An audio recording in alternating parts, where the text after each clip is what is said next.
Call this meeting to order. Welcome, colleagues, to meeting number 75 of the House of Commons Standing Committee on Agriculture and Agri-Food. First of all, I would like to say welcome to Mr. Garon and Mr. Epp. Welcome to our committee.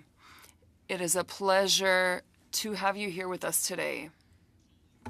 Pursuant to the order of reference on Wednesday, June 21st, 2023, the committee is meeting to proceed with its clause-by-clause consideration of Bill C-275, an act to amend the Health of Animals Act, Biosecurity on Farms, afin de nous aider dans l'étude article. In order to help us with the clause-by-clause study, I would like to now welcome our witnesses. Canadian Food and Inspection Agency. It's great to see Dr. Mary Jane Ireland, who is Executive Director of Animal Health Directorate and Chief Veterinarian Officer for Canada. And we also have Joseph Maloshenko, who is the Senior Counsel for Agriculture and Food Inspection Legal Services. And we also have from the Department of Agriculture and Agri-Food, Donald Boucher, who is the Director General, Sector Development and Analysis Directorate. Mr. McGregor, if I could, I know you guys are having conversations, you and Mr. Barlow, but I need to make sure I can get through this. We also have from our legislative procedural side, we have Émilie Trevillage and Jean-François Paget. Donc, merci beaucoup pour votre présence. Thank you to both of you for being here this afternoon. I have to read a few reminders, and then my clerk says follow the agenda. As you can know, I'm normally quite freewheeling, but this is more procedurally pertinent, so I will make sure I read all this out for you. I'd like to provide members of the committee with some instructions and a few comments on how the committee will proceed with the clause-by-clause consideration of Bill C-275. As the name indicates, this is an examination of all the clauses in the order in which they appear in the bill.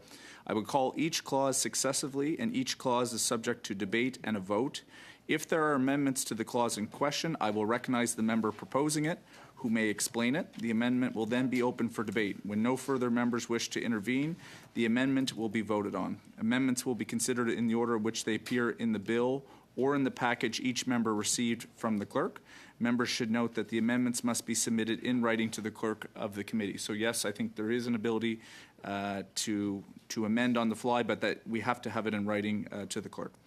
The chair will go slowly to allow all members to follow the proceedings properly.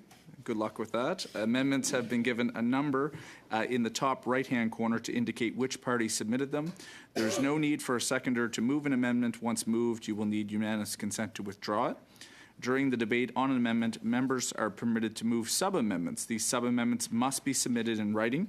They do not require the approval of the mover of the amendment. Only one sub-amendment may be considered at a time, and that sub-amendment cannot be amended. When a sub-amendment is moved to an amendment, it is voted on first, then another sub-amendment may be moved, or the committee may consider the main amendment and vote on it.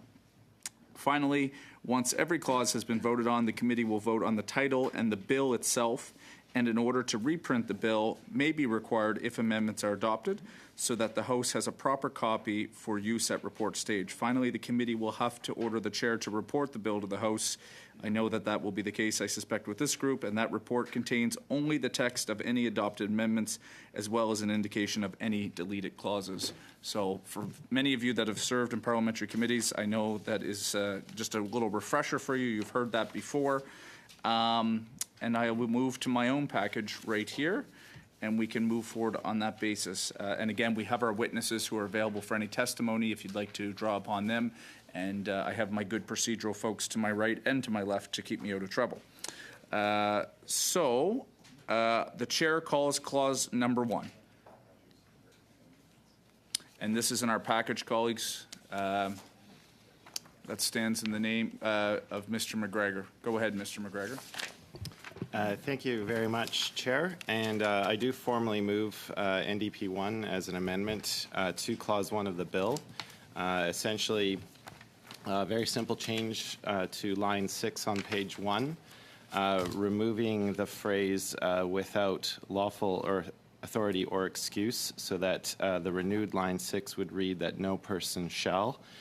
My reasoning behind this amendment is the fact that if we want to ensure that this piece of legislation is firmly staying within the boundaries of being a biosecurity bill, and the fact that we have had multiple witnesses before this committee demonstrably show with clear evidence that many of the biosecurity failures on farms have been the result of people who were there with lawful authority or excuse.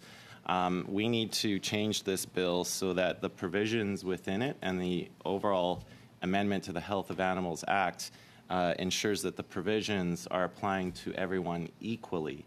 And so we had a lot of testimony backing that up.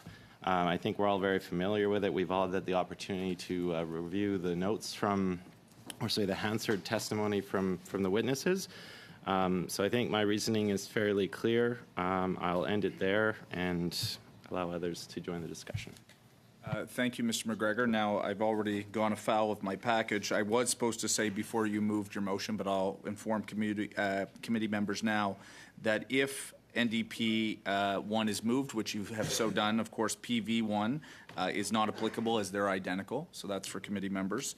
And I also want to recognize that if the following amendment that NDP 1 considers is adopted, Lib 1 cannot be moved because of a line conflict. So that's just for procedurally for committee members to understand. Mr. Drouin, you wanted to weigh in. Just if you, I'll ask a procedural question and then I can move on to just get some clarity on Lib 1. Lib 1, the entirety of the lines cannot be replaced. I know we're replacing 9.1, which would be line no person shall. So line 9876, line 6. We'd be modifying line 6 with Mr. McGregor's amendment. So just so I understand, and for my colleague, Mr. Carr, who is the author, well, who could be moving Lib 1, just want to know he can't move Lib 1 as is. He would have to move a sub-amendment should Mr. McGregor's amendment be adopted. Is that correct? Or? Thank you, Mr. Chair. So one possibility is to move a sub-amendment to NDP 1, so to include new ideas to NDP 1. If NDP 1 is adopted without any sub-amendment, then Lib 1 cannot be moved because line 6 will already have been modified. But amending line 8 to 10 is still available because we haven't touched line 6 yet. It would be difficult because if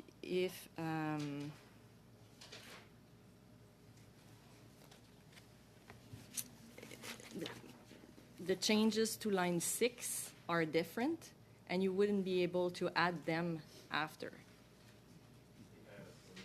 So you could still change lines 8 to 10, but if we look at what's in line 6, it couldn't be incorporated in line 10, 8 to 10. So there's a choice of words to make to line 6. And just a comment on the overall amendment from my perspective, while we support the objective of what this would do, we don't think that potentially penalizing employees or temporary foreign workers on farms is the right way to go.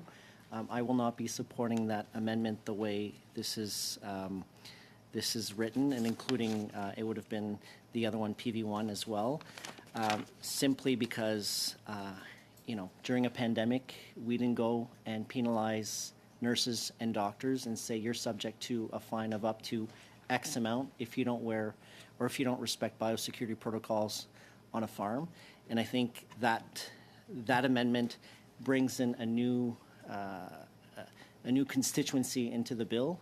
And I don't think, while I respect the fact that we must do everything we can to promote biosecurity, I don't think touching the employee relationship is the way to go with that particular amendment. So I, for myself, will not be supporting NDP 1 as written.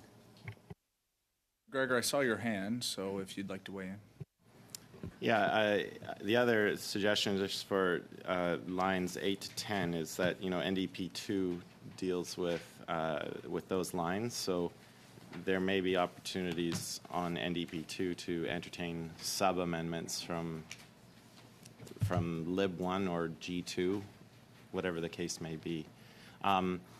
I guess in response to Mr. Drouin's point, I mean, in the previous Parliament, we passed Bill C-205 with this exact same language. The Liberals seemed to be in agreement during that Parliament. I'm not sure why opinions have changed at this point. It still doesn't change the fact, I know there's an understanding that we don't want to necessarily target farmers or farm workers. But at the same time, we have heard from witnesses that there needs to be some kind of national input on biosecurity measures on farms. A lot of them are volunteer-based. We've heard that. And we know that there are examples where the biosecurity measures are simply not being followed. So, either we make them apply equally to everyone who could potentially bring in a toxic substance or a disease, or we don't. I have Mr. Barlow, and then we'll continue if there's any other discussion. Thank you, Mr. Chair, and I do want to thank, I have the opportunity, my colleagues, for all the well thought out potential amendments and putting some work into this. It's certainly appreciated. To NDP 1, I will not, as we did in the previous Parliament, not support that amendment, and the reason is that we specifically chose that language to not include farm workers, farm family, those who have permission to be on farm, because the idea for this is that if you are a farm employee or you are a farm family member and you see something that shouldn't be happening, that you feel free to come forward, and you are not included under the fines they're proposed not only in this legislation or this change, but throughout the Health of Animals Act. To me, to make this change really kind of doesn't make any sense at all, in that this legislation we're putting forward does not apply to whistleblowers, which we heard from many witnesses, is that we want to ensure that whistleblowers and farm employees have the opportunity to say things. Well, that's exactly what this legislation does by excluding farm workers and family and volunteer, people who have a lawful reason to be there. By taking that out, you are then including farm employees and quote-unquote whistleblowers to be open to those fines. So I think it actually does the opposite of what those groups are trying to argue, is that this is going to somehow encourage whistleblowers. But if I'm a farm employee and then I'm now open to those fines, I would think it would do the opposite thing. And due all respect to my colleague, there was one group of witnesses who wanted this language. Every other group, which was stakeholders, people involved in agriculture, to legalese, did not want this amendment or did not ask for this amendment. It was one specific area of witnesses. So I do want that clarified, that to say that there's overwhelming support to put this language or remove this language from the bill is actually not accurate at all, and I don't support removing it. Okay, I do see Ms. Taylor-Roy's hand, Mr. McGregor, so I'll start with her, and then I'll come back to you. I just wanted to start by saying that, not agreeing with this particular private member's bill that's been put forward doesn't mean that one is not supportive of the farming industry or farmers. And I think we see this happening a lot today in a lot of different discussions, that if you don't agree with one thing, you're kind of blanketly put in a category of being anti-farm or anti-farm family or anti-farmers. And I'd like us to be able to have a discussion about what this bill is really trying to do, and the title of the bill, and then look at whether it's accomplishing that. So I do agree with Mr. McGregor that this should be, if this is really about biosecurity and protection of animals, then there's no reason why this wouldn't apply to any person who enters the space.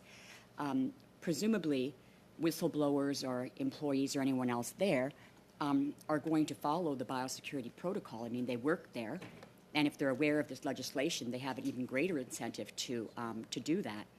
So I don't think that this is going to somehow stop whistleblowers or in any way endanger employees. Additionally, it has to be reported or investigated. And as we've heard before, the CFA does not do regular investigations or regular inspections of these facilities. So it would then mean that somebody in the building or in the place of work would have to report someone else and say that they're doing this, and I'm not even sure to whom at this point, because trespassing is a provincial jurisdiction. So I think that expanding this bill to include anyone who comes in is really much more in keeping with the title of the bill and the intent of the bill. And additionally, I would say that we received a number of submissions over the last while to committee that have been in the file, and I'm not sure if Mr. Barwell hasn't read them, but there's numerous references to this. It's not one witness or one person. In fact, the majority of the submissions that have been made have actually talked about the need to make this bill about protecting animals and about biosecurity. And as repeatedly mentioned in those submissions, that most of the breaches have happened from farm workers and farmers, not from animal activist groups. So I agree with what Mr. Greger is saying, and maybe there's another way to getting there if this is not acceptable, but I do believe that this should be broadened and be a true biosecurity measure as opposed to something that simply targets animal welfare activists.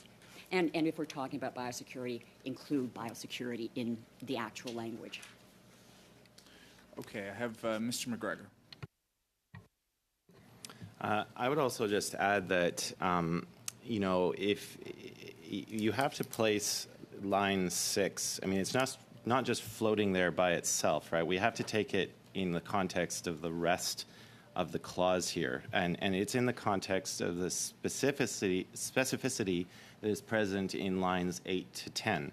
Now, that goes on to saying that knowing that being reckless as to whether entering a place or taking the animal thing could result. So I think farm workers are kind of protected. They should know. Like, for example, if I've just visited a farm where there's a potential of an avian flu outbreak, and I know that's there, and I decide to visit another farm where chickens are kept, I know that I have the potential of transferring a disease. Similarly, if I'm, back in the day when I was a tree planter, I've made mention of the fact that when we were entering cattle lands, ranching lands in British Columbia, we were told of the danger of foot and mouth disease. We knew of that, and we had to take the appropriate steps. It was on us to spray down our boots, spray down the wheels of our truck. If we had gone into those lands, we would have done so knowing that our presence there could have resulted in the exposure of animals to disease. So I think that even with the removal of lawful authority or excuse, the rest of the clause still has language in there that farm workers, at the very least, should know of the dangers that exist in their region. They should know of the dangers of going from farm to farm, and they should be educated on what that risks are. So if they take the adequate measures, they are still not going to run afoul of this law. I think that this phrase, lawful or authority or excuse, in line 6, veers this piece of federal legislation too far into provincial jurisdiction. We are getting into the murky waters of provincial jurisdiction over trespass. And I think it's very important that we stay in our lane, that we amend a law that is specifically dealing with biosecurity measures and not getting us into provincial jurisdiction. If people are concerned about people being on private property without lawful or authority or excuse, you go talk to your MPP, you go talk to your MLA, you go talk to your member of the National Assembly, and you tell them you want provincial laws to be strengthened. The federal government has no role in there. We have to stay to our lane. Okay. Thank you, colleagues. If there's no further comments or debate, we can call this provision to a vote, and we can go forward. Is there any other further debate?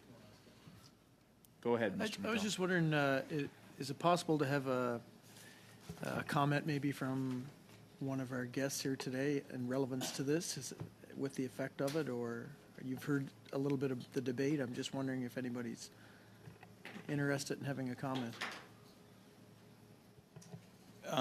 Well, I've heard the comment about the effort to keep this bill within federal jurisdiction, but I can't speculate or provide legal advice to the committee on what the constitutional impact would be of removing these words.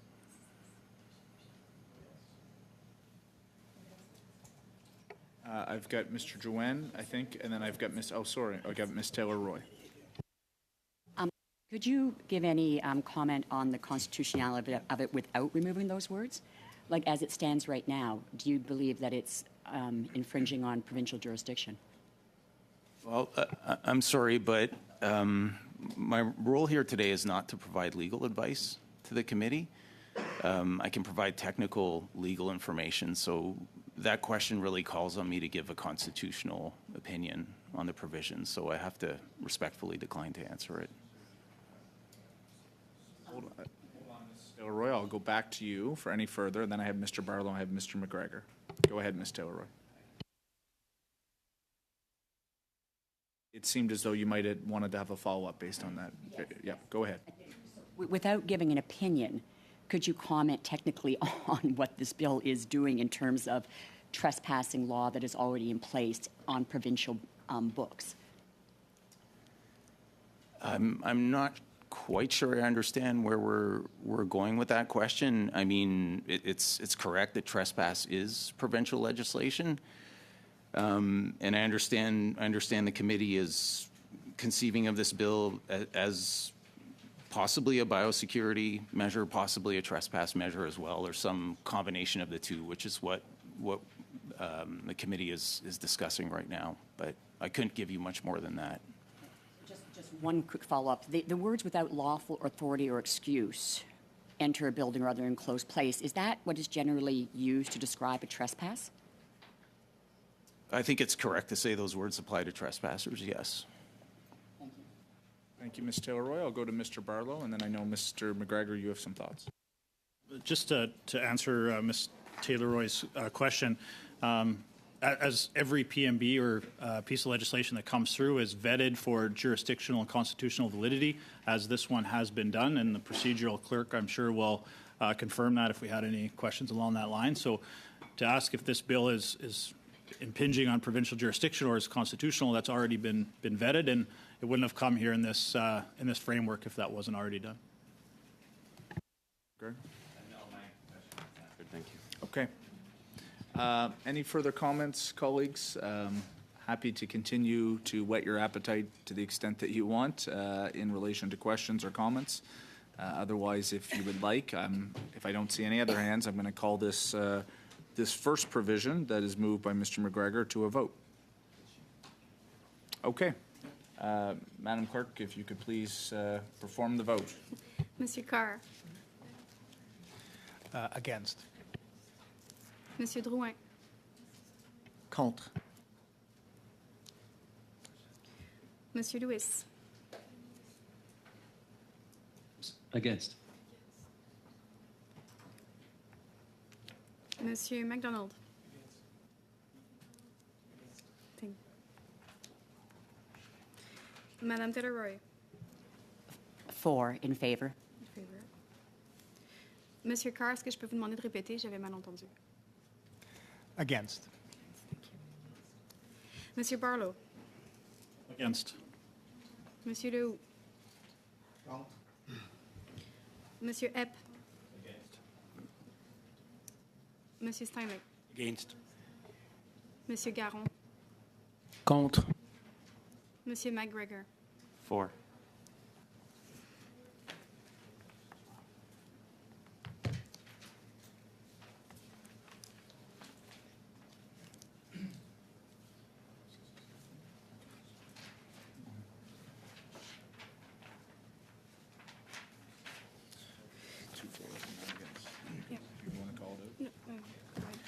So, colleagues, obviously the proposed amendment is defeated, which, as we've already talked about, PV1 was the very similar language, so we will not cover that. We will now head to Liberal number 1, which is in the name of Mr. Carr. Mr. Carr, would you like to still move that amendment?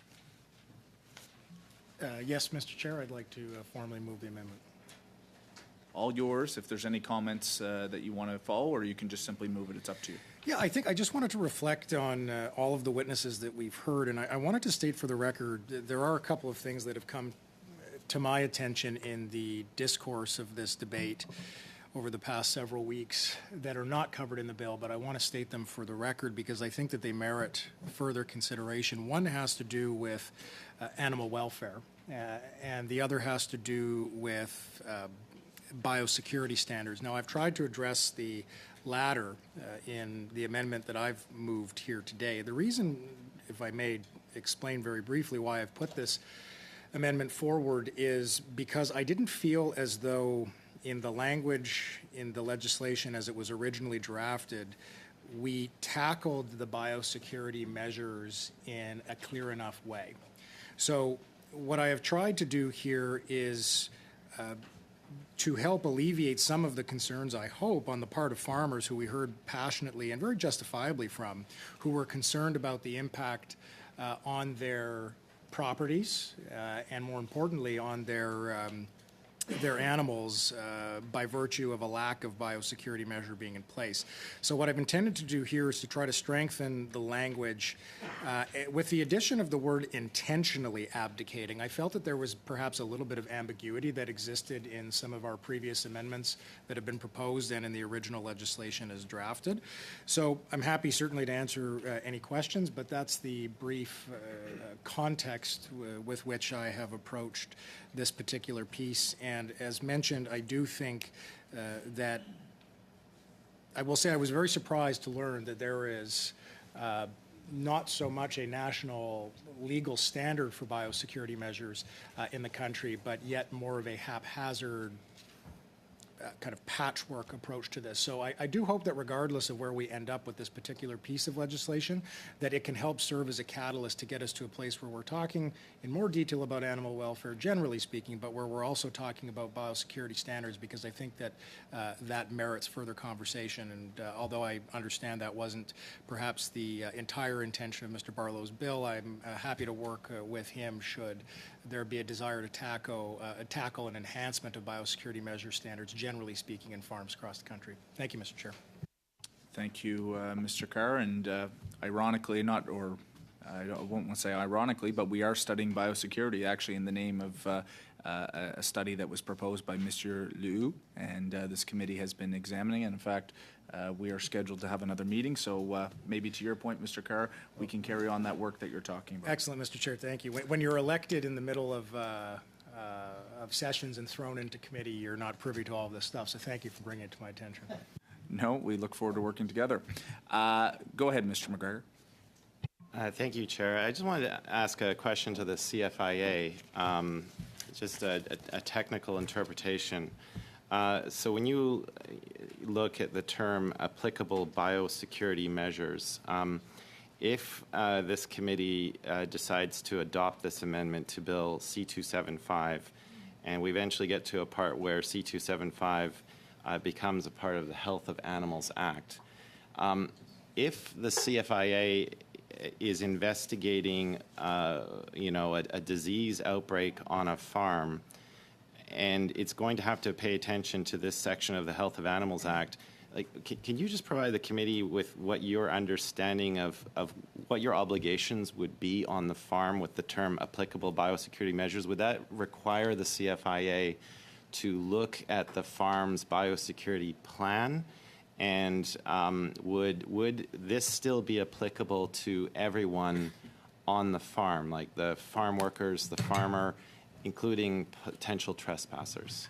Just before I turn it over to you, Dr. Ireland, just colleagues, procedurally, one thing I forgot to mention, of course, if the amendment that Mr. Carr does have is adopted, NDP2 and G2 cannot be moved because of a line conflict, so those will be things that we'll have to talk through. I apologize, I just should have said that off the start, but over to you, Dr. Ireland. Mr. Chair, thanks very much for the question. Applicable biosecurity measures would be those biosecurity efforts or protocols and practices that are in place on a particular premise.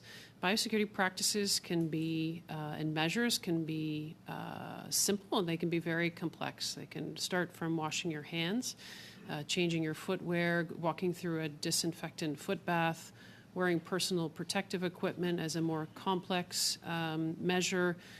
But each facility, each premise would have their own unique protocols and practices in place that we hope are consistent with the national biosecurity standards and address each individual's premises, hazards, and specific areas of risk. So measures can be any of those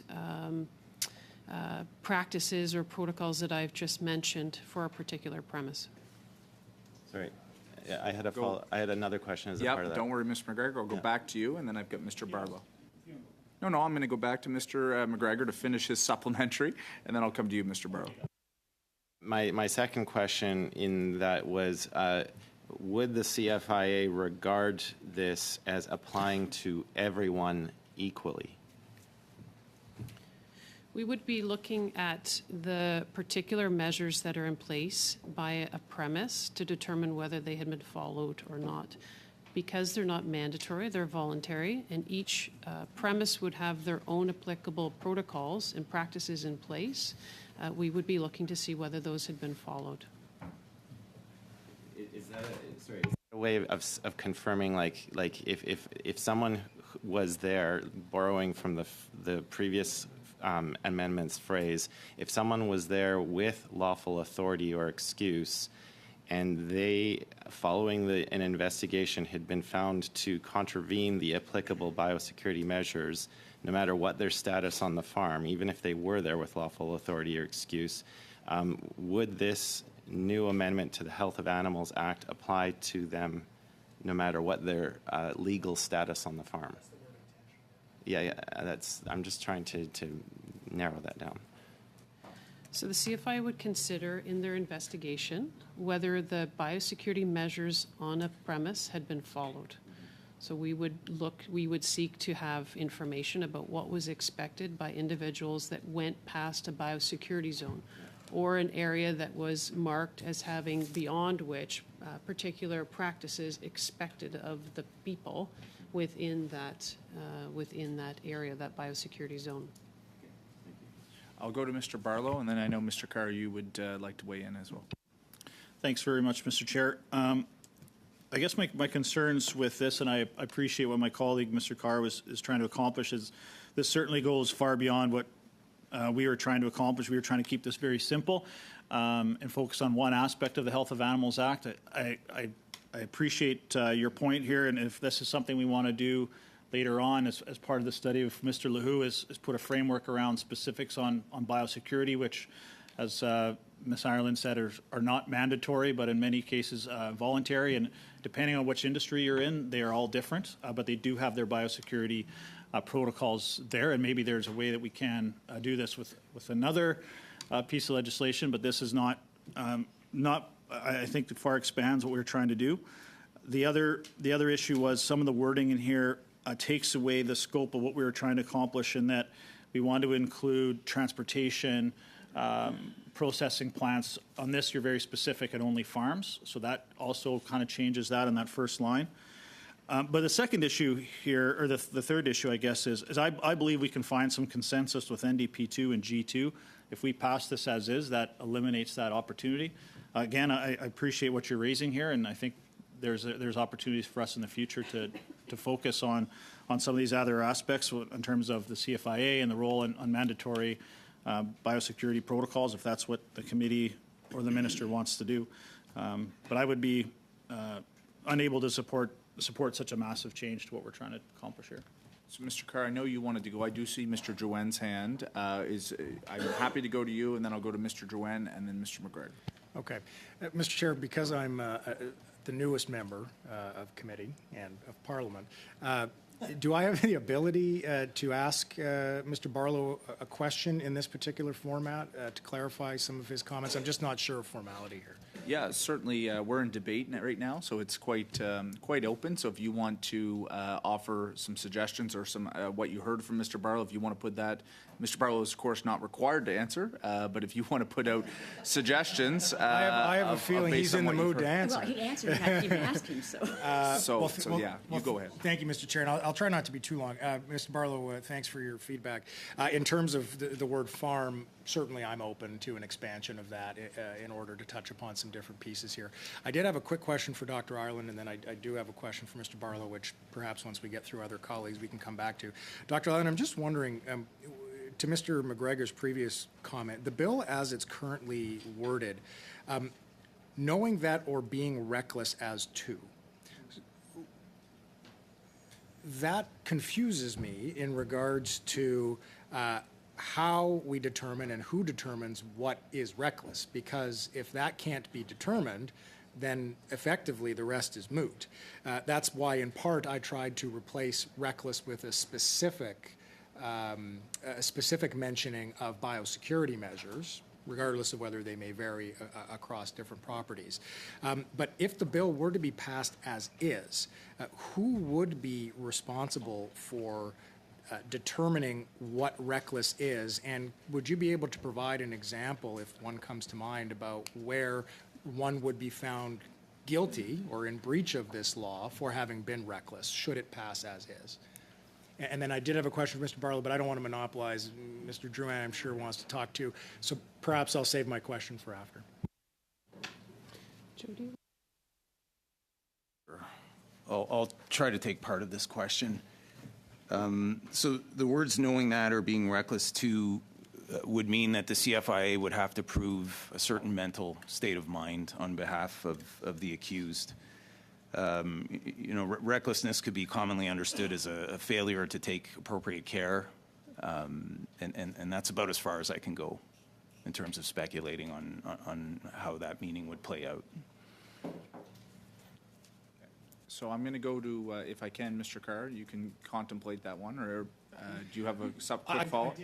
Perhaps I can ask the question, Mr. Barlow, and then if Mr. Drouin has something of equal wisdom to contribute, Mr. Barlow will have many things to respond to. The question was just, you alluded, Mr. Barlow, a moment ago to some openness on the other NDP and government amendments that are on the table. If you could expand on what you are open to should this amendment I've put forward be defeated, I'd be interested to know what that is, because it will help inform my willingness or not to determine a vote on this moving forward. You go ahead, Mr. Drouin, and then I know Mr. McGregor, and I might even have a comment for our question for our witnesses. Go ahead. Yeah, thank you, and I do want to welcome my newest colleague, Mr. Carr. He's a good man, and he's got his the intentions are behind this are well intended, and I know that he's been a reasonable voice, and I support that reasonable voice. The one issue, and I think the CFI did mention, your assumption of reckless stops, because the expertise that you have is animal care. So the assumption of proving for you guys, or for CFI through the Animal Health Act, is whether or not an animal has been properly been taken care of, but you wouldn't have the ability necessarily to provide whether or not a person's mental state is okay or not. Is that, because you made some comments, I just wanted to make sure I understood what you said. Thank you for that question. It's not that it's an impossible thing to do, but it's a more difficult thing to do, of course, if you have to bring proof of a person's state of mind. But practically, if the bill was to pass as is, what would CFIA do? I mean, would you consult with psychologists, or you'd have to go outside the organization, I suppose? Because I rarely do get calls at the constituency office asking if the CFIA can do an assessment on a person. But I suppose that I'm just trying to determine the expertise that you guys have versus the expertise that you don't under the bill that and the act that we're trying to amend. Yeah, thank you for that question. So this type of offense that requires proof of a mental state of mind is not uncommon in the criminal code, for example. And in that case, as opposed to recourse to a psychologist or what have you, there are simply inferences that are made about the person's state of mind based on the available evidence. Okay. Thank you, Mr. Drouin. I had Mr. Barlow. Now you've got questions, comments, and if you want, you can respond, and then I'll go to Mr. McGregor. Yeah, I'll just respond to Mr. Carr's question. I think, as I had mentioned, to try and get us to where I think we can all reasonably agree is I'm willing to take out the word reckless. I understand the concerns around that and maybe the proof of that, and that's in G2, I believe, as well as adding some language from the NDP2 in there in terms of capability of affecting or contaminating. So yeah, I'm certainly open to coming to some compromise that I hope allows us all to agree on the framework of the legislation. Go ahead, Mr. Drouin, and then I'm going to I think it was on that point, and then I'll come back to you, Mr. McGregor. Yeah, I'm just going to ask a question on procedure. If we adopt the sub-amendments, I'm supposing that G2 now becomes mute, or I can't present it after, and I don't, nobody remembers who presented a sub-amendment or amendment, so I don't necessarily care as long as it gets done. So just one sec, Mr. Drouin. I'll get an opinion, and then we'll come back to you in a second.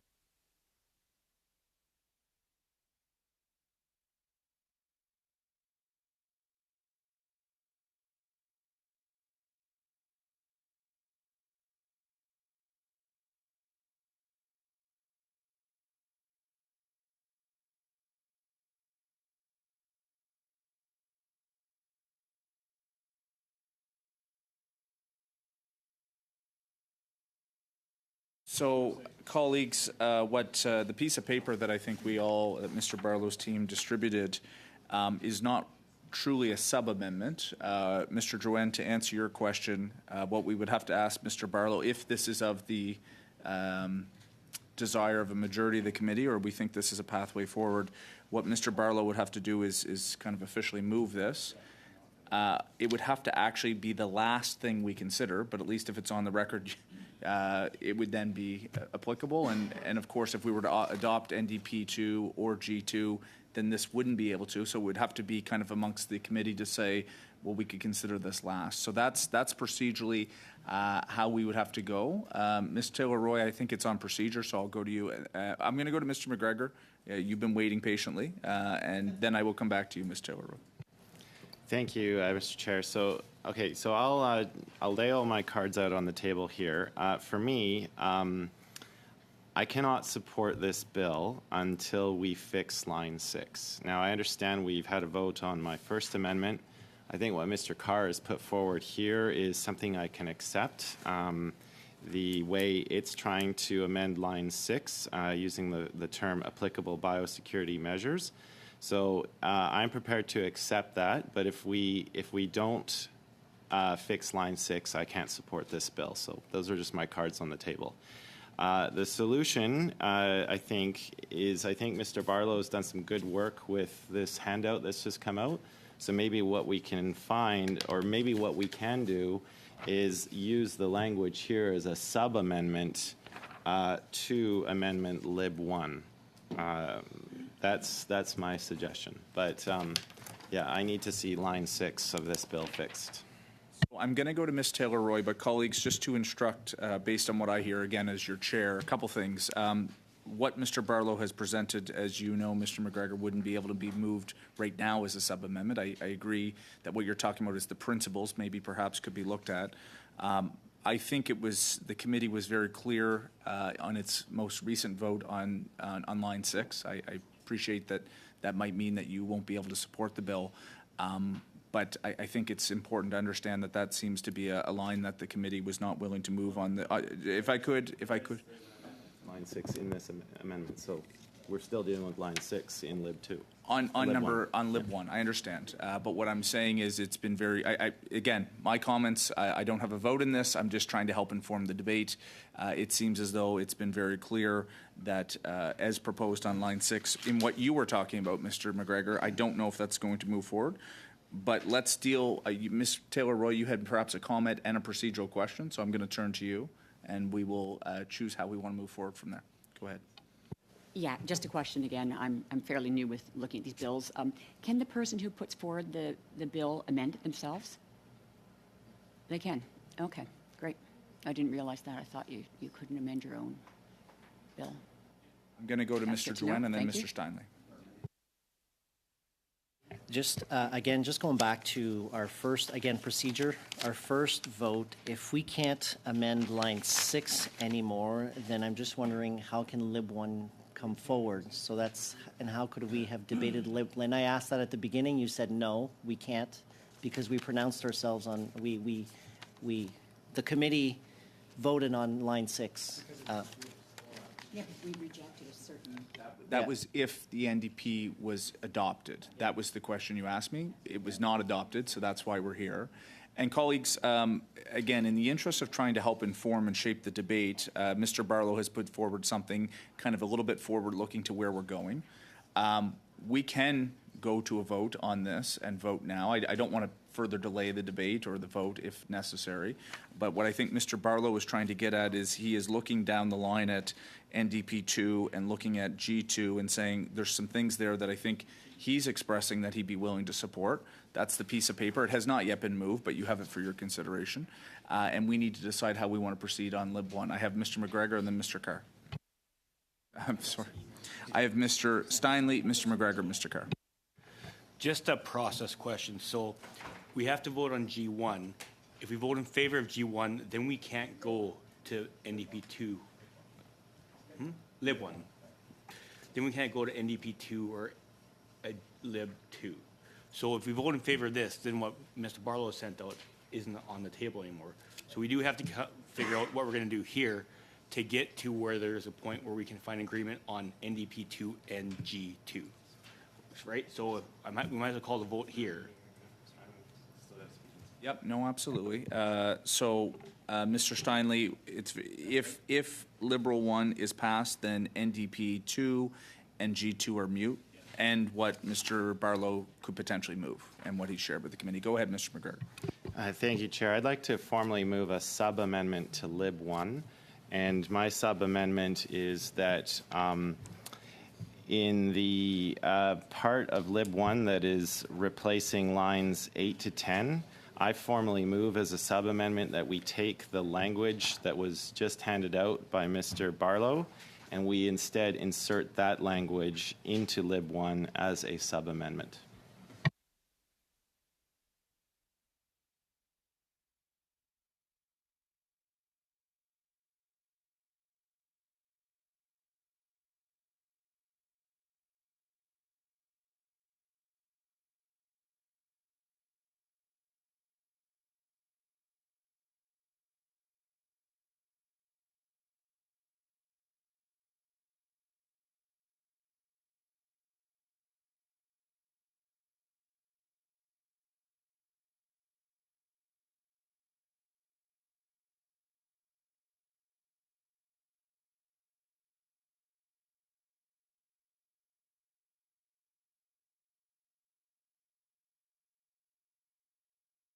Okay, so Mr. McGregor, what's being explained to me with what you're proposing on the English copy works just fine in terms of you are within order to do that.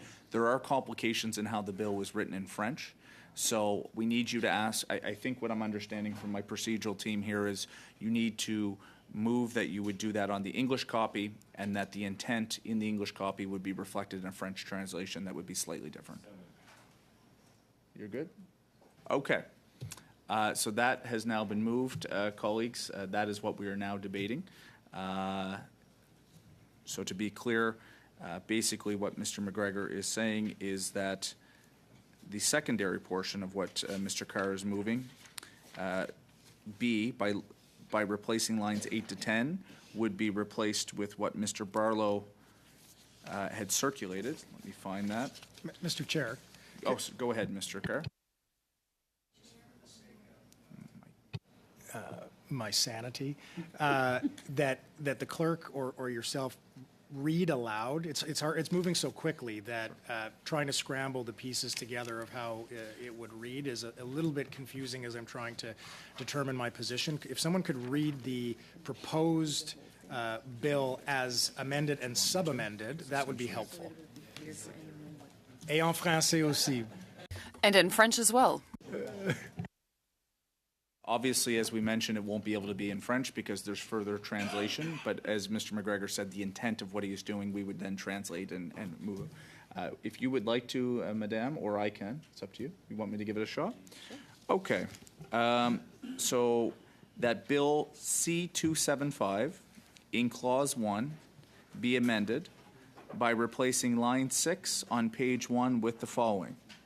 9.1, no person shall, without having taken the applicable biosecurity measures. And then, of course, we go to line B, by replacing lines 8 to 10 on page 1 with the following.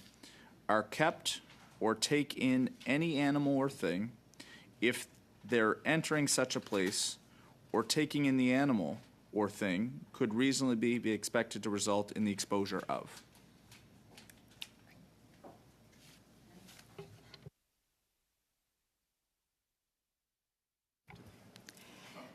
Mr. Chair. Do you want me to read the entire paragraph of the bill? Okay. Okay. Thank you, Mr. Chair. I'll sleep better tonight.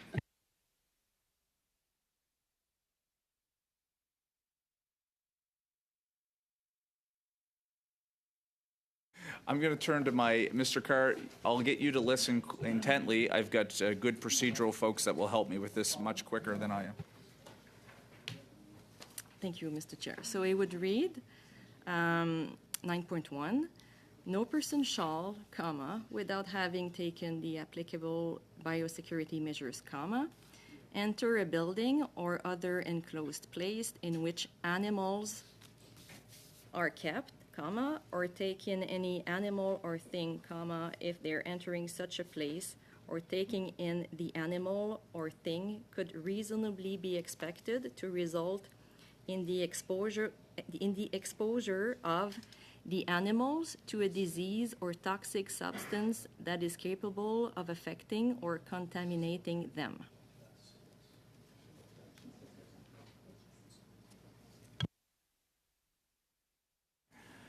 Go ahead, Mr. Drouin.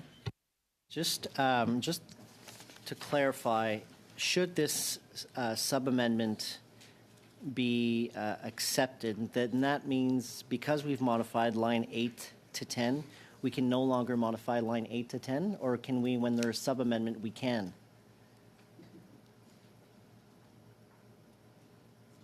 Once. So no. So no, you can't. Okay. Vote against. Vote against. To the amendment.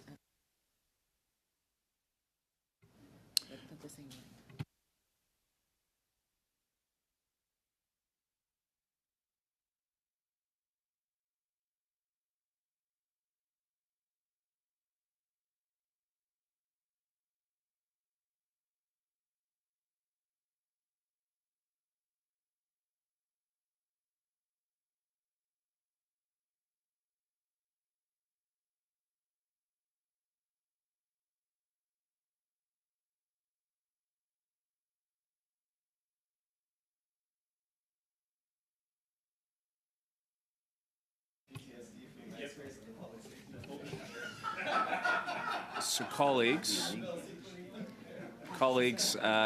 yes, Mr. McGregor's talking about his time on public safety and all the dynamic at play. A lot of information has changed hands. I know that there's conversations.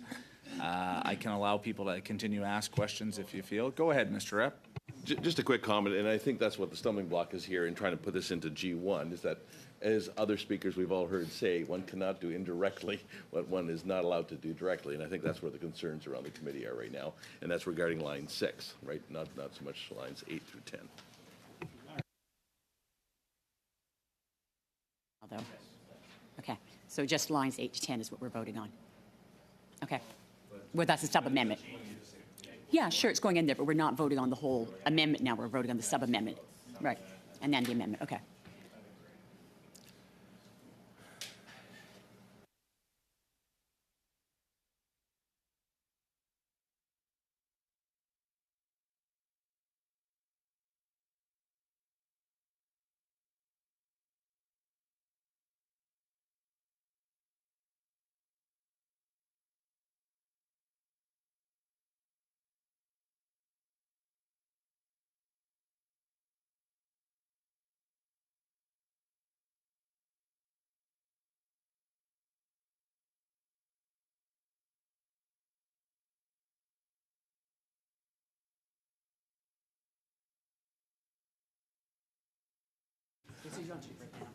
Okay.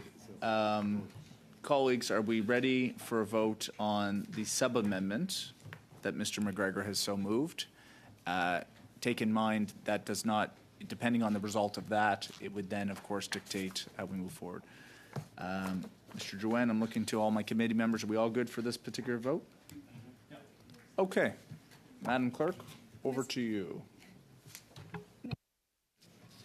In favor. Monsieur Drouin. Contre. Monsieur Lewis. Against. Monsieur MacDonald. Yes. Madame Taylor-Roy. In favor. Monsieur Barlow. Opposed. Monsieur Lehoux. Contre. Monsieur Epp. No. No. Monsieur Steinley. No. Monsieur Garon. Contre. Monsieur McGregor. In favor. 3 pour, 8 contre. The sub-amendment has failed. We are now back on the original amendment of Lib 1 in Mr. Carr's name. Pending no further discussion, I would be happy to call that particular amendment to a vote if you would like. Okay? Mr. Chair. Go ahead, Mr. Chair. I do have just one more question for Mr. Barlow, if I may. Mr. Barlow, just if you could come back, your response a couple of moments ago was you felt that the amendment, and I can appreciate that, kind of expanded the scope of the bill beyond what you had originally intended. I take the point, and I can appreciate that. Can you help me understand, however, notwithstanding that expansion, in what ways it does not help you meet the objective and the original intent of the bill that you put forward?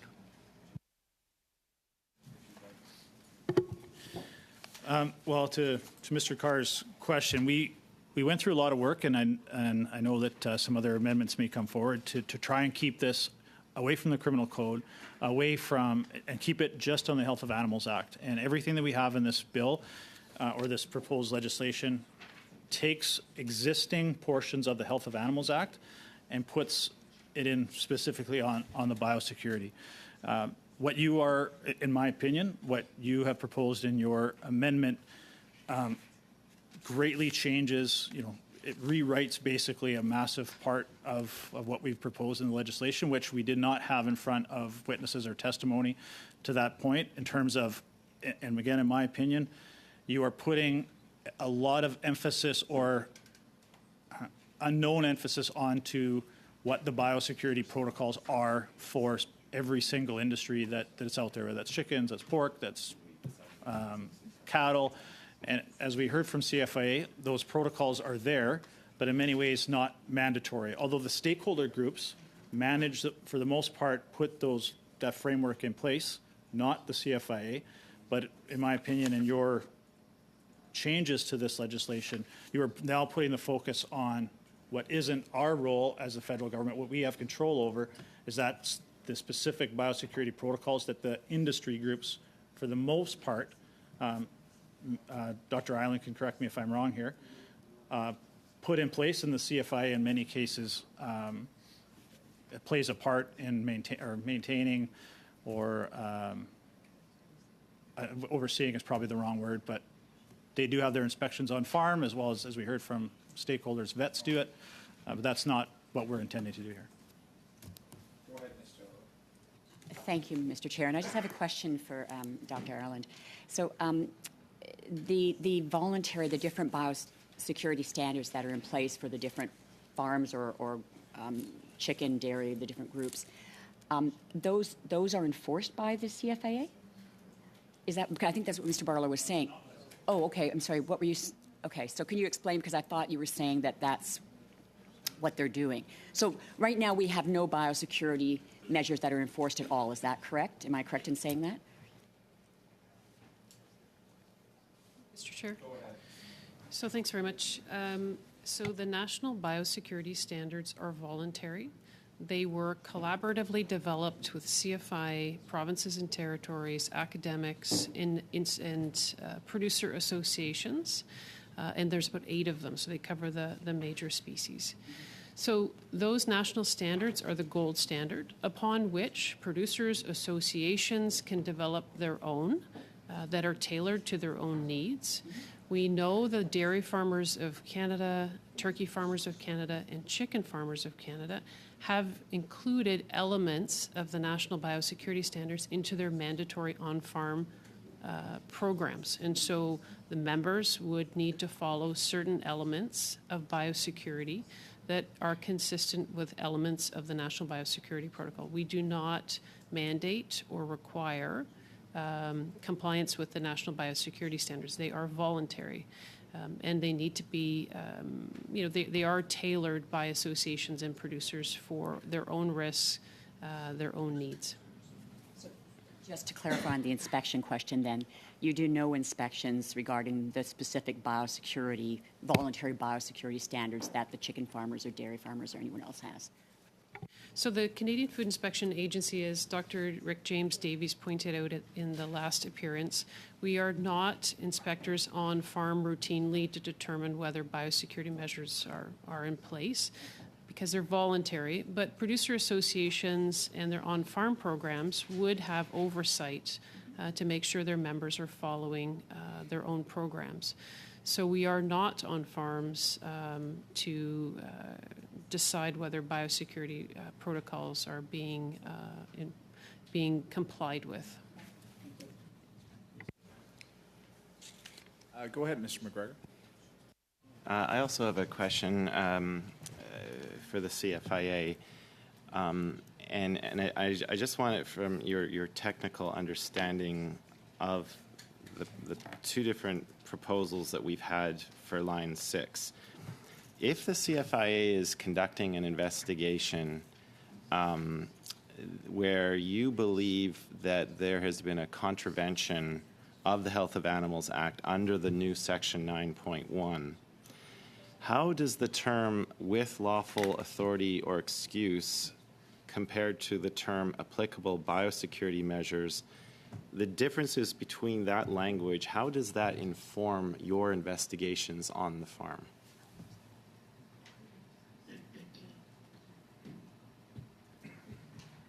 Chair. Okay, so the presence of the words without lawful authority or excuse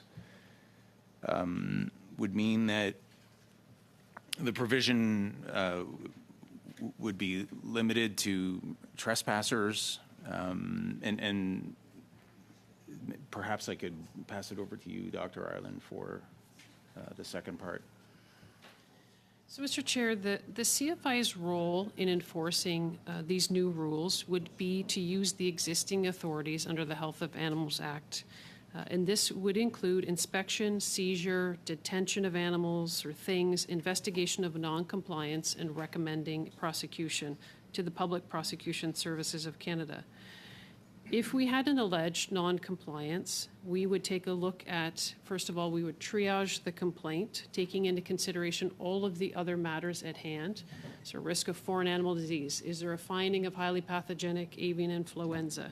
We would inspect to determine whether a non-compliance had occurred. We would determine what enforcement action, if any, were appropriate. We would investigate to gather and secure evidence and determine penal liability. And if warranted, we would recommend prosecution to the Public Prosecution Services of Canada. And it would be the PPSC who would actually determine whether or not to pursue charges. That is how we would enforce a new rule under the Health of Animals Act, similar to the existing rules under the Health of Animals Act. Just a quick follow-up, but I mean, Mr. Malashenko, like you just used the word trespass. Like, so one version of this bill is going to take you down, I think, a trespass-related avenue of investigation. Whereas, as you said earlier, Dr. Ireland, the term applicable biosecurity measures would force the CFIA to look at whether the on-farm biosecurity measures had in fact been followed. So, colleagues, I'm sorry, but we are looking at two different avenues here. And one version of this bill is getting us down the road of trespass. The other version, which I think Mr. Carr has moved, is keeping us firmly within our federal jurisdiction on biosecurity. So it's been laid out there. If we choose to ignore it as a committee, so be it, but it's out there. I've got Mr. Carr, and then I've got Mr. Barlow. Thanks, Mr. Chair. I just wanted to ask Dr. Ireland for clarification. I was a little confused on one thing. You just laid out what the process would be should there be amended rules, but with the language in the amendment I've put forward, it specifically says the applicable biosecurity measure. So I guess where my confusion lies is how would you know what the CFIA's response would be unless you knew what the specific biosecurity measure being breached was? Well, Mr. Chair, I would say that is part of the inspection of the particular incident. So, what were the protocols in place? What were the biosecurity measures in place on the premise, and were they followed or not? So, it would be part of our investigation, gathering all of the facts on what occurred. Okay, so when you drew reference a moment ago, for example, to influenza, you were using that as an example of something as opposed to what would happen in each specific case? So, Mr. Chair, sorry if I've caused confusion. I think what I am trying to say is that we would triage a complaint, and so we would take into consideration all of the other complaints currently in our queue. And the region base, we would also look at our resources at that time. So triaging the complaint is something we do routinely under the Health of Animals Act and regulation in terms of whether we are concerned about an animal disease entry into a premise. So the avian influenza was really just a reference to the agency has a number of priorities right now, including addressing highly pathogenic avian influenza as an example. I appreciate that clarity. I have one last follow-up, which is, maybe I missed it, but Mr. McGregor had asked, is the answer that you gave to his question the same if the legislation reads reckless versus if it reads the language that has been included in my amendment? I just want clarity on that. Would your response be the same in both instances? So, Dr. Ireland, just if I could, because what I heard, Mr. Carr, and I appreciate the comment that you're getting, but the testimony I heard from our witnesses, and they can clarify yes or no, is that their job would be to look at the legislation. What you have proposed here is the applicable biosecurity measures, which I think we've heard vary depending on the circumstance in question, and they would provide recommendations and then perhaps may even be a witness if the Public Prosecution Service decided to want to move forward on the basis of what is there. Dr. Ireland, can you confirm that that's the case? Because it would be different. You would go in, look at the circumstances in question, and then provide recommendations and advice based on that. Is that what I heard as the committee chair? Yeah, I think that's correct. So we would, as part of our investigation, ask, for example, a producer, what are your biosecurity measures in place? What is expected when someone enters into your biosecurity zone? Is it expected that they shower in, shower out? Is it expected that they change their footwear? Is it expected that they wash their hands? And so we would gather information about the incident and the applicable measures that a particular premise has in place and expects individuals that enter to adhere to. Thank you. I'm sorry, Mr. Chair, but it still doesn't, my question is that answer the same if the bill is passed with the word reckless in its current form versus if it were to be adopted with my amended language? I'm asking if that answer would be the same in both instances. I think, Mr. Carr, it becomes down to a legal interpretation of how the judges would view this. Reckless, and again, I'm not in the position to offer legal advice either, but from my time at Dalhousie Law School, reckless is a higher threshold than reasonable in terms of that. But I can let perhaps the legal counsel. Right. In this case, it's applicable. But yeah, I just perhaps I'm missing the legal nuance in it. But I felt that Mr. McGregor had asked a question which I was curious to know the answer to, and I didn't feel that I got it in the response. Okay, I'm going to go to Mr. Barlow, Mr. Drouin, and then Ms. Taylor-Roy. Thanks, Mr. Chair. And I do appreciate my colleague from the NDP's concern, but again, when we we did the language of this legislation, it's not that we were just inventing things that aren't already in the Health of Animals Act. Section 2 of the Health of Animals Act has language about notice of forbidding entry without permission. No person shall knowingly enter a building or other enclosed space without, in contravention of notice of a fixed under this section and so on. So there is language in the Health of Animals Act already regarding this. That's why we wanted to remain as consistent with this as possible. So I truly appreciate what Mr. McGregor is trying to accomplish here, but this isn't something that we just put in to try and focus on trespassers. This is language and function that's already within the Health of Animals Act that we want to make sure it remains consistent. So just to say we're just talking about trespassers, that's not the case. We are talking about protecting farm employees and farm family members as well. And again, this is language that's already in the Health of Animals Act. And just thank you, Dr. Ireland, for outlining the fact that CFIA does have an active role with the farm organizations in terms of animal protocols on farms. Appreciate it. I've got Mr. Joanne and then Ms. Taylor-Roy. Just wanted to touch on a couple points with this particular amendment, but also through you, Dr. Ireland, obviously CFIA doesn't have the resources to inspect everyday farms, and I don't think any government has resources to go on farms and inspect whether a certain protocol and even veering off of biosecurity protocols. But from a preventive measure, while this act may not necessarily address preventive measures that CFIA is working with industry, whether it's on ASF or when outbreaks do happen, what's the role of CFIA when outbreaks do happen? For instance, in the Fraser Valley, what was the role that you guys were playing in there in terms of helping farmers either help depopulate or help respect strict protocols? Because they do vary. In the Fraser Valley, it's really tight. In my riding, it's not tight. It's not as strict, right? So if we ask for a depopulation within a 1 kilometer radius, I might just hit one farm. But if we ask for the same protocols in the Fraser Valley, we could hit 2 or 3 or 4 or 5 farms. And just want to get your comments on that. So, Mr. Chair, thank you for the question.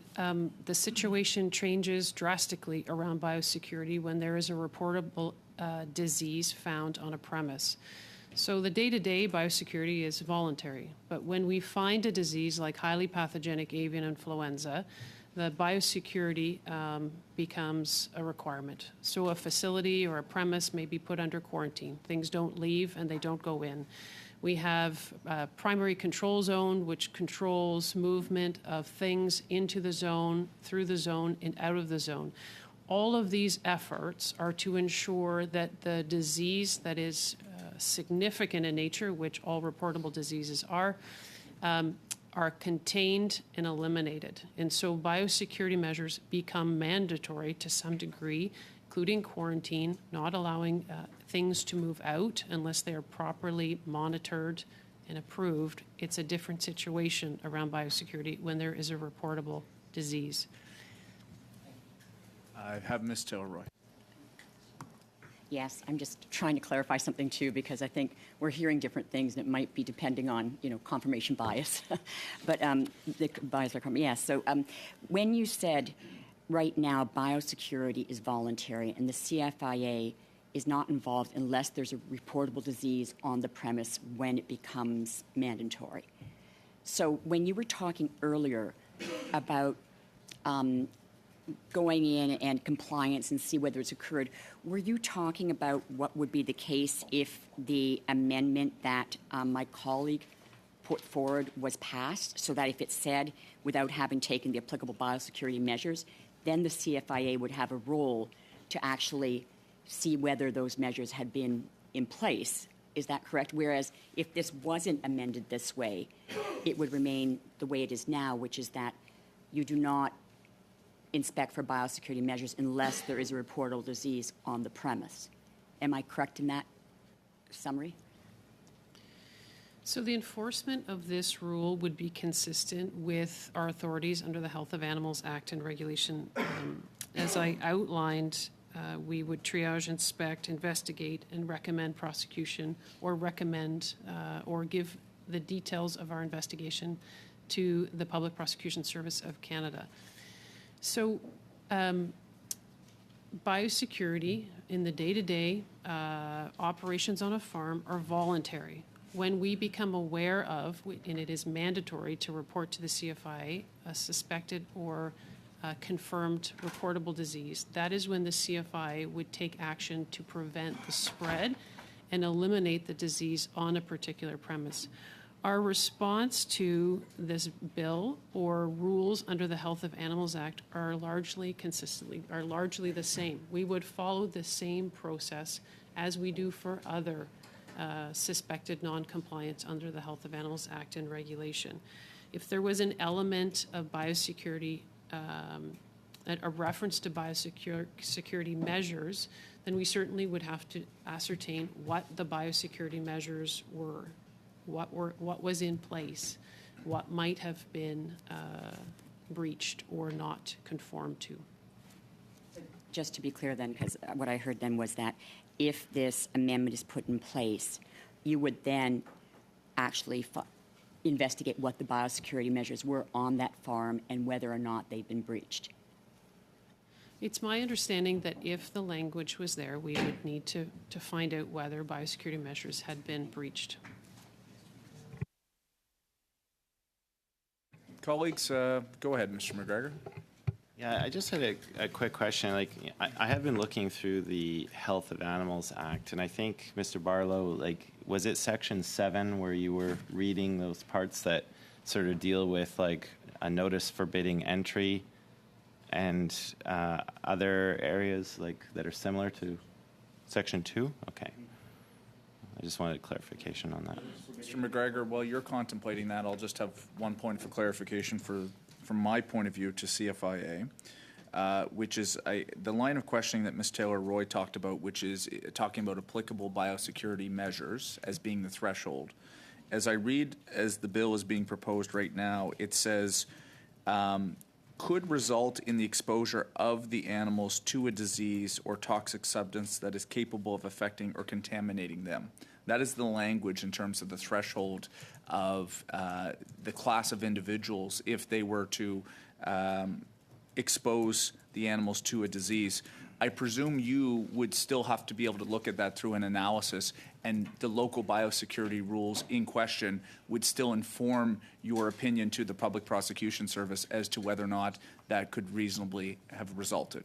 Do you follow my line of questioning, Dr. Ireland, in the sense that if you are being asked as an agency, CFIA, in the bill as it reads right now, that whether or not the class of persons who may have entered the building or enclosed place, that it could result in the exposure of the animals to disease or toxic substance that is capable of affecting or contaminating them, that would be an analysis that your agency would actually do. And I presume one of the baseline criteria as you went in and asked yourself, could the entry into an enclosed space contaminate the animals, you would look at the biosecurity in question on the local farm. Is that a fair comment? Mr. Chair, I think that's a fair comment, and I would also say that there are a number of things we would take into consideration about whether visitors or individuals may have introduced something or could have introduced a disease. I mean, this is a very complex area. Have the visitors been to another farm in the last while? What is the disease we're concerned with? Is it a virus? Is it feed-borne? Is it waterborne? Is it airborne? So we would have to take in, certainly have to ask a lot of questions to determine whether it could have introduced or presented a risk of introduction of a disease. I think Mr. McGregor will come back to you, Mr. Steinley, and then if there's no further comments, colleagues, we'll take it from there. Yeah, I've found the section. I appreciate my Conservative colleagues pointing it out. So, under Section 7 of the existing Act, under the heading Notice Forbidding Entry, the Conservatives are correct in that there are provisions under Section 7 which do allow for controlling the entry of people to certain areas. But we have to put that in the context of Section 7 is written, and I'm going to ask if I'm correct in reading this, if there exists an area where a disease or a toxic substance has been reported, like this is a special notice that an inspector would have affixed to the door because of the circumstances. So I think we're kind of moving from trespass to an actual biosecurity containment zone because of the danger. Am I reading that Section 7 correctly? And it seems to apply to everyone equally if I read subsection 2 and 3 under the existing 7 of the Health of Animals Act. Yeah, I'm sorry, Mr. Chair, I don't have that in front of me. I'd have to take a look at that carefully. Okay, Mr. Steinley. I appreciate all the interventions, but I'm wondering if we could have a vote on this at this point in time. I think it's been pretty exhaustive. Yes, but before we vote, I just want to summarize it and say that it's pretty clear from the discussion and from what we've heard that the way that this bill is being presented right now, there's no, even though the title references biosecurity, there's no reference to biosecurity in the actual text of the bill. And that the amendment that is proposed by my colleague would actually introduce biosecurity into the bill. It would actually give the CFIA an opportunity if there is someone who enters into a space and does that in such a way and they haven't taken the applicable measures, it would allow them to look at what the measures are and then actually to address that. And I think from the title of the bill, referencing biosecurity, that it would actually at least address biosecurity. So I'm speaking in favor of this because I think it does then do what we're all wanting, which is to try and protect farms, farm animals and farmers from the horrible possibility of a huge biosecurity event that could wipe out their animal population. And I think, as I've said before, I believe that for farmers, and again, having been around farmers and been a family of farmers, that is one of the most traumatic events that can happen on a farm, is to find to find a disease and then have to kill all your animals. So I would say that this addresses that very well and actually addresses the mental health of farmers and helps keep people and animals safe. So I think it's a brilliant amendment, and I'm in support of it. Go ahead, Mr. Stein. Just in a little, the entire Health of Animal Act is about biosecurity. So this is an amendment to the act. So the whole act throughout talks about biosecurity. So just because it doesn't have the word biosecurity in the amendment, the whole act talks about that, and this is just an amendment to that act. So it doesn't necessarily kind of a bit of a red herring to just say that amendment doesn't talk about biosecurity. Any further discussion, colleagues? Go ahead, Ms. Taylor-Roy. Yes, just to point out to Mr. Steinley that the title of the Act, the Health of Animals Act, does not have a parentheses behind it that says biosecurity of animals. It just says the Health of Animals Act. Okay, colleagues. Any further discussion before we call this to a vote? Seeing none, Madam Clerk, I will turn to you to conduct the vote. Monsieur Carr. In favor? Monsieur Drouin. Contre. Monsieur Lewis. Against. Monsieur MacDonald. Yes. Madame Taylor-Burry. En faveur. Monsieur Barlow. Opposed. Monsieur Lehoux. Contre. Monsieur Epp. Monsieur Steinley. Against. Monsieur Garon. Contre. Monsieur McGregor. In favor.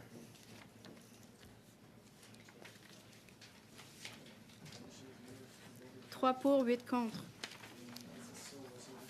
Okay, colleagues, that brings us to NDP 2. One thing I want to point out in the discussion that we should be aware of by now is that if NDP is moved, then G2 cannot be moved.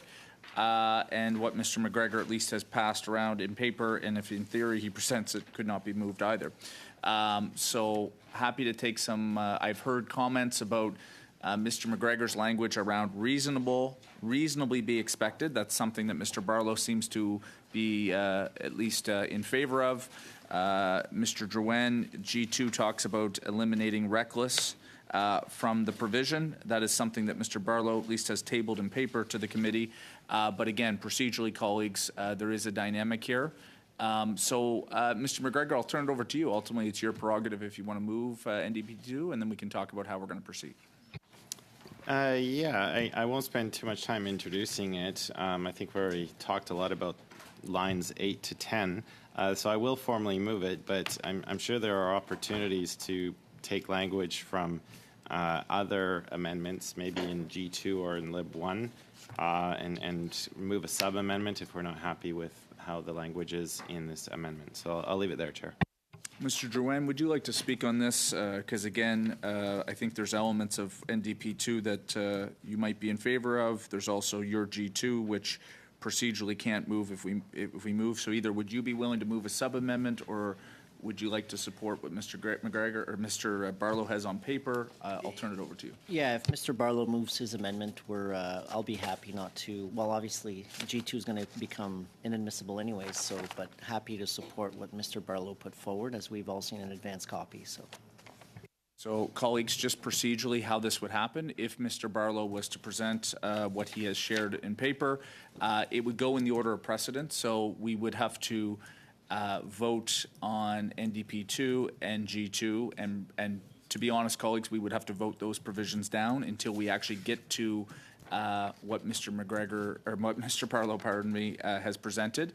That would actually follow NDP3 and what Ms. Taylor-Roy has tabled in terms of a proposed amendment on the penalty piece, and then we would get to what Mr. Barlow could propose to us and then vote on that. Am I correct in saying that?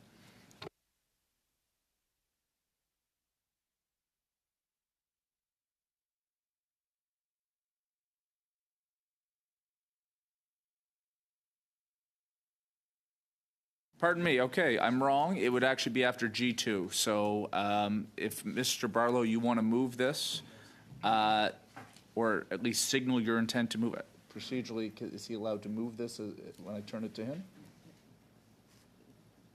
After NDP2 and G2, if G2 is not moved. Okay.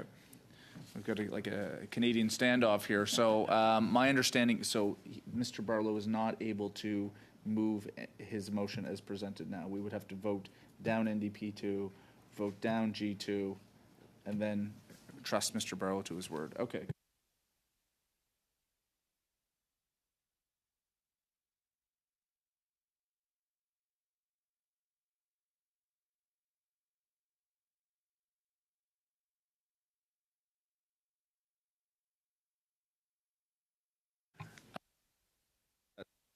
The way it's being explained to me is that Mr. Barlow would not be able to move what he's tabled until after we vote on both NDP2 and G2. Then Mr. Barlow would be in a position to table what he has papered, but there's not a way to preemptively put that on the table. So, yeah, go ahead, Mr. Drouin. But if we're modifying lines 11 or 8 and 9 and 11 and 12, and the NDP2 modifies line 8. If we adopt NDP2, I don't see how Mr. Barlow, once we've adopted a line or modified a line, I don't see how we can remodify a line. No, we can't. Yeah, that's what I just said. So vote it down? Yes, yeah. Well, sorry, Alistair, it's not. And then vote down GD and vote down G2? Or just don't move it. Or don't move it, yeah, for simplicity. Okay, colleagues, let's test how resilient we are here in terms of procedure. Any further discussion on NDP2? Seeing none, I'll call a vote. Monsieur Carr. Rookie. Monsieur Drouin. Contre. Monsieur Lewis. Against. Monsieur MacDonald. Madame Taylor-Roy. Against. Monsieur Barlow. Opposed. Monsieur Lew. Contre. Monsieur Epp. Opposed. Monsieur Stanley. Opposed. Monsieur Garon. Contre. Monsieur McGregor. In favor. Monsieur Carr. Mr. Chair, I apologize with some of the events unfolding in my community. I had to take an urgent phone call to address that. I would typically not step away for my benefit. I don't know what we're voting on. I know that Mr. Steinley is saying just vote the way he would like me to. Again, I apologize, but given the extenuating circumstances of world affairs, that was a call I had to take. Mr. Drouin voted against, if that's what you're looking for direction. It's NDP 2. I voted against it too. It's Contre. NDP 2. Sorry, Alistair. It was a fait accompli in French. Okay, so that brings us to G2. Mr. Drouin, would you like to move or not move that motion? No. Okay, Mr. Barlow, I think you have something you want to say. I will formally propose and table our amendment that everyone has in front of them. And I think this is a compromise to everything that we've spoken about, except for maybe one of Alistair's. But I think it does a good job of bringing NDP 2 and G2 together, removing the word reckless, and addressing some of the questions that we had. So hope to have everybody's support on this amendment. Okay, and the procedural folks have told me this is reference 12615484 on your paper copies in front of you, but Mr. Barlow and his team did bring this around earlier in the meeting. Any discussion, or will we move to a vote on this?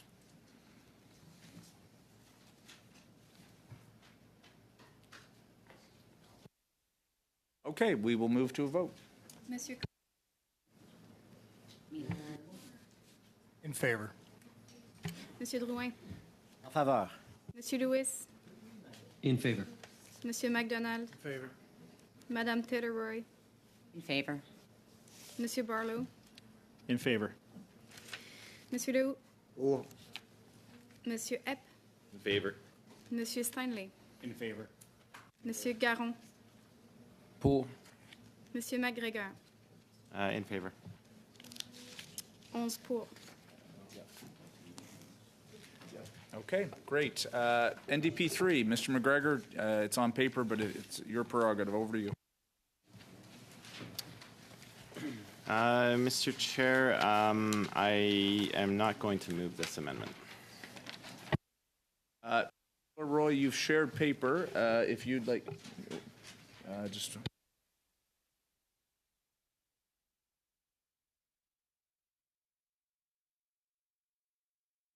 Pardon me, procedure's not my strong suit. Shall cause 1 carry as amended with the various pieces we've discussed this afternoon?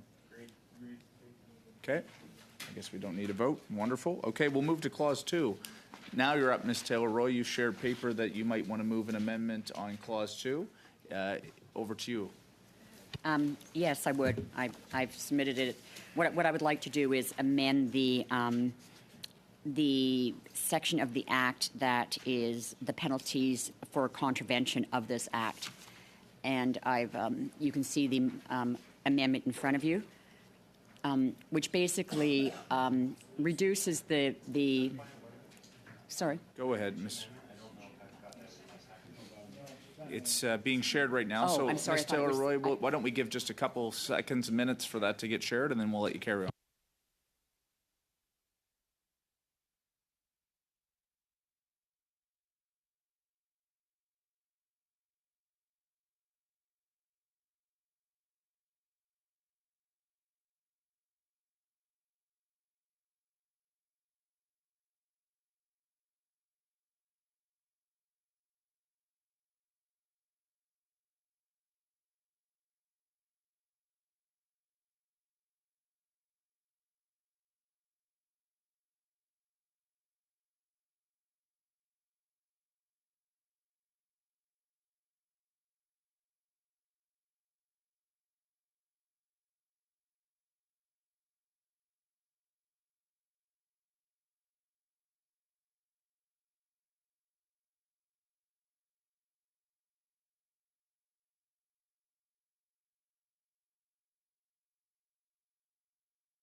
Okay, sorry about that, Ms. Taylor-Roy. I think everyone now has a copy, and over to you to continue to talk about the amendments. Thank you. So there are two separate amendments, and I separate them because I thought one might have a chance of getting passed and the other one probably not. But I think they're both appropriate to make amendments because with the bill the way it is reading right now, in my mind, and given testimony and actually the discussion from the member who put forward this private member's bill, this is really about making sure that animal activists do not trespass onto farm property.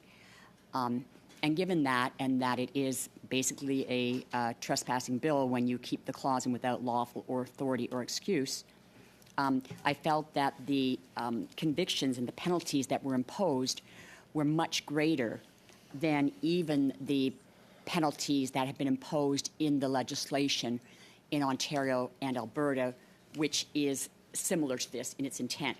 So these are still higher than trespassing fees, but they're much more in line with the other legislation that's already in place. And if we're going to be adding our federal legislation onto provincial legislation, I felt that it should be consistent at least. So the first amendment is simply to reduce the amount of the fine. And given also that this offense, if someone were to be convicted, I suppose, of this, it does not at all entail that there was any disease or anything happened on the farm. It was simply that they trespassed on the farm. So I felt like those penalties were really out of line with that particular offense, especially since it has no element of biosecurity, breaking any biosecurity regulations or anything else. So this basically brings it back in line with the legislation that has already been passed in Ontario and Alberta for the same type of thing. And so I'm suggesting that we just reduce these penalties so that it's more in line with trespassing and with provincial legislation, although it's still more than normal trespassing. So that would be the first one. And I think we should probably debate that one first before we move to the second one. Or? Go ahead, Mr. McGregor. Yeah, first of all, just a question to the CFIA. So if Clause 2 of Bill C-275 did not end up surviving the committee deliberations, am I correct in understanding that the currently written Section 65(1) of the Health of Animals Act would then apply to Bill C-275? Because it says that every person who contravenes any provision of this act other than Section 15, and then, I won't read the rest, but basically it has the exact same punishments, $50,000 for summary conviction and $250,000 for an indictable offense. Am I correct in interpreting that the existing Health of Animals Act, that Section 65(1), would apply if we did not include Clause 2 of Bill C-275? Yes, I agree with that interpretation. Thank you. So now just a comment to my colleagues. I appreciate what Ms. Taylor-Roy is trying to do, but I think for simplicity's sake, we already have some pretty hefty punishments and offenses and punishment in the existing act. So I think Clause 2 in its entirety is just a redundant piece of legislation. So I would humbly suggest that rather than trying our best to amend it, we just vote it down in its entirety. Mr. Barlow, I know you signaled. I'll turn it over to you. Yeah, thanks, Mr. Chair. And Alistair pretty much said exactly what I was going to say, but maybe a different conclusion. But yes, the reason we have the fines and the penalties that are in this amendment is because they match exactly what's already in the Health of Animals Act. But the reason we had to bring this forward as part of this clause was because we did add the fines and penalties to the corporations part of, which is not in the Health of Animals Act at this time. So for consistency's sake, I suggest we keep the fines as they are proposed in this amendment because they match up with what's already in the Health of Animals Act. Go ahead, Ms. Taylor-Roy. I had read that and I understood that was there as well, but I don't believe that this offense is In my mind, the way this is written right now, this is a trespassing offense, and those fines are for actually biosecurity violations. Like if there is a posting on a wall already, there was a biosecurity event, and someone went in when they saw a notice and they weren't supposed to go in, that would be different in my mind. But the way this bill is currently written, it really is about just unlawful people going in. It doesn't mention biosecurity, and there's no reference to a disease having taken place or anything happening. So I felt that those particular penalties were actually out of line with this particular piece of legislation that you're putting forward, and that's why I suggested this, because I went back to the legislation, provincial legislation, which is that this is much more akin to what the provincial legislatures have passed, and is higher than the $10,000, which is the normal trespassing penalty. But on both the Ontario and Alberta legislation, it's $25,000 in their bills that are comparable to what you're trying to do here. And that's why I suggested it should be brought down to that level.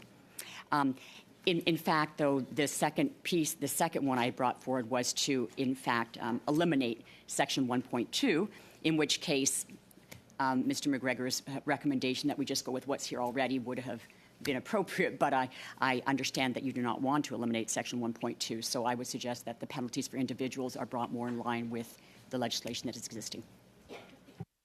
Okay, colleagues. So, as Mr. McGregor, I guess one question to the CFIA: if there was a move to, Mr. Barlow made the comment that there was explicit rationale of including the personal penalties that are, I guess, duplicated, to Mr. McGregor's point, in Section 65, was it, Mr. McGregor, in the Act? 65.1. So there's a replication of that. Mr. Barlow explained that the rationale was because there wanted to be specific fines on corporations that are involved in the type of activity that is being discussed before 275. If the committee were to remove the personal penalties to keep in line with what Mr. McGregor is suggesting on 65.1, do you know if that impacts the corporate piece, which Ms. Taylor-Roy we will discuss next, I guess, in terms of keeping or not keeping that in the bill? If you follow my convoluted path, Mr. Melashenko.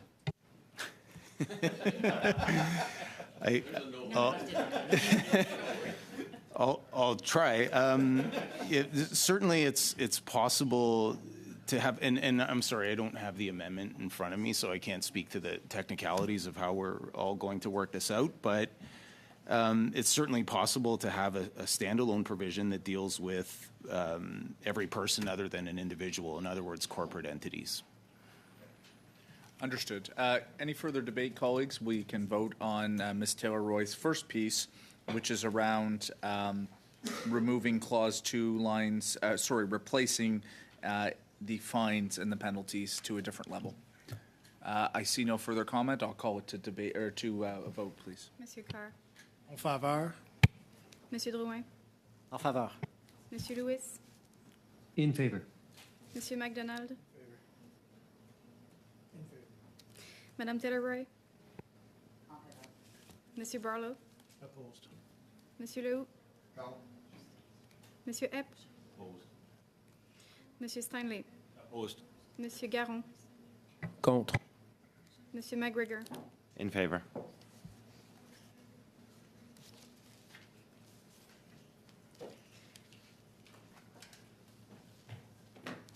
Six pour, 5 contre. Okay, thank you very much. 6 for, 5 against. Second piece, which I think was well documented. This is about removing lines 9 to 15 in Clause 2 on page 2, and that's in relation to the corporate penalties that were discussed by Mr. Barlow. So go ahead, Ms. Taylor-Roy. Yes, I did want to speak to that because the penalties for individuals are applicable to each individual that trespasses in this case, or that violates this private member's bill, the provisions in it. So it's not simply the $25,000. If there's more people there, each of them would be subject to that fine. And I think the one thing I wanted to say with this is if we had passed either Mr. McGregor's amendment or Mr. Carr's amendment that had extended this to all people that basically endangered animals by not adhering to the proper biosecurity measures. Would we have wanted a farmer, the entity of the farm, to actually be responsible for an individual farm hands, an employee, a family member, a visitor, if they had done this? If we had this bill really talking about biosecurity and being broader, what this second clause would have done would say a farmer, the corporation of a farm, if it's, you know, whatever the entity is, would pay a $500,000 fine if a visitor or a employee or someone actually entered and violated biosecurity regulations. And I don't believe it's appropriate to put that kind of a penalty on a person other than, or an entity other than the person in this case, given that this is really about individuals trespassing. So that would be my argument on it. Colleagues, any further debate? Seeing none, I'll get the my trustee, Madam Clerk, to call the vote. Monsieur Carr. Just to review this, and you can call the vote elsewhere. Monsieur Drouin. Contre. Monsieur Lewis. In favor. Monsieur MacDonald. Madame Taylor-Roy. En faveur? Monsieur Barlow. Right. Monsieur Lehoux. Monsieur Epp. Monsieur Stanley. Opposed. Monsieur Garon. Contre. Monsieur McGregor. In favor. Monsieur Carr. In favor.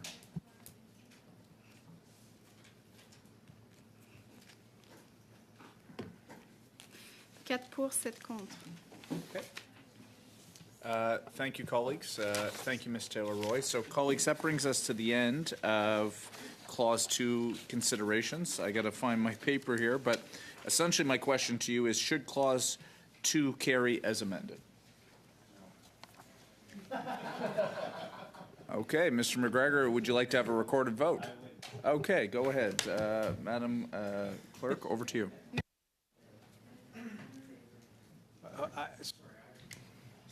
I don't even know what we're voting on, Mr. Chair.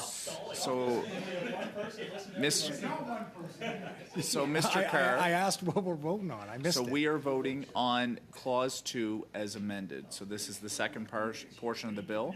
It is amended in Ms. Taylor-Roy's name in relation to a reduction in penalties for individuals. Her second amendment was not successful. So we are now moving if you support Clause 2 of this bill. Okay, no, I'm against it. In favor. Monsieur Lewis. In favor. Monsieur MacDonald. In favor, sorry. Madame Taylor-Roy.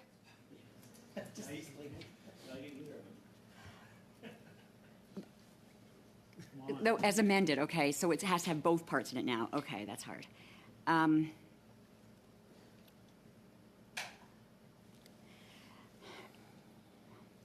I say anything, or do I just have to say yes and no? You can abstain if you'd like. I'm sorry? A debate is over. Like, you have to.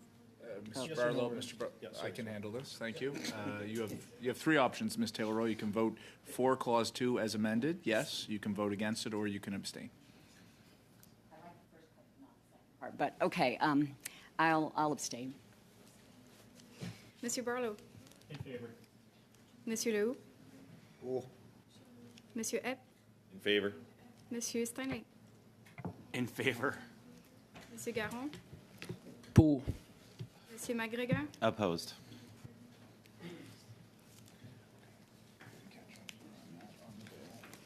Huit pour, 2 contre. So, colleagues, 8 in favor, 2 against. I now turn you, shall the title carry? Yes. On division, if we want. Mr. McGregor, there you go. Shall the bill as amended carry? Okay. So, colleagues, we are voting on the bill as amended through all the different process. I can give you a minute to just reflect on that if you'd like, but We've gone through Clause 1 and Clause 2 as amended, and I will now ask the clerk to call a recorded vote.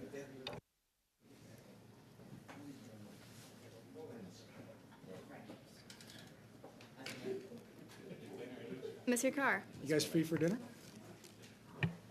Against. Monsieur Carr. Against. Merci. Monsieur Drouin. En faveur. Monsieur Lewis. In favor. Monsieur MacDonald. In favor. Madame Taylor-Roy. Contre. Monsieur Barlow. In favor. Monsieur Lehoux. Pour. Monsieur Epp. Pour. Monsieur Steinley. In favor. Monsieur Garon. Pour. Monsieur McGregor. Against.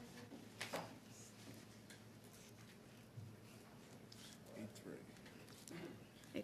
Okay, so colleagues, that passes. Shall the chair report the bill as amended to the House? This should be relatively straightforward. On division? Okay, we'll call that on division.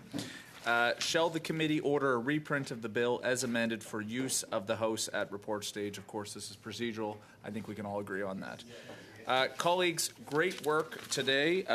Obviously, a lot of nuance, a lot of different amendments, so I appreciate, let me first of all say thank you to our witnesses for joining us here today.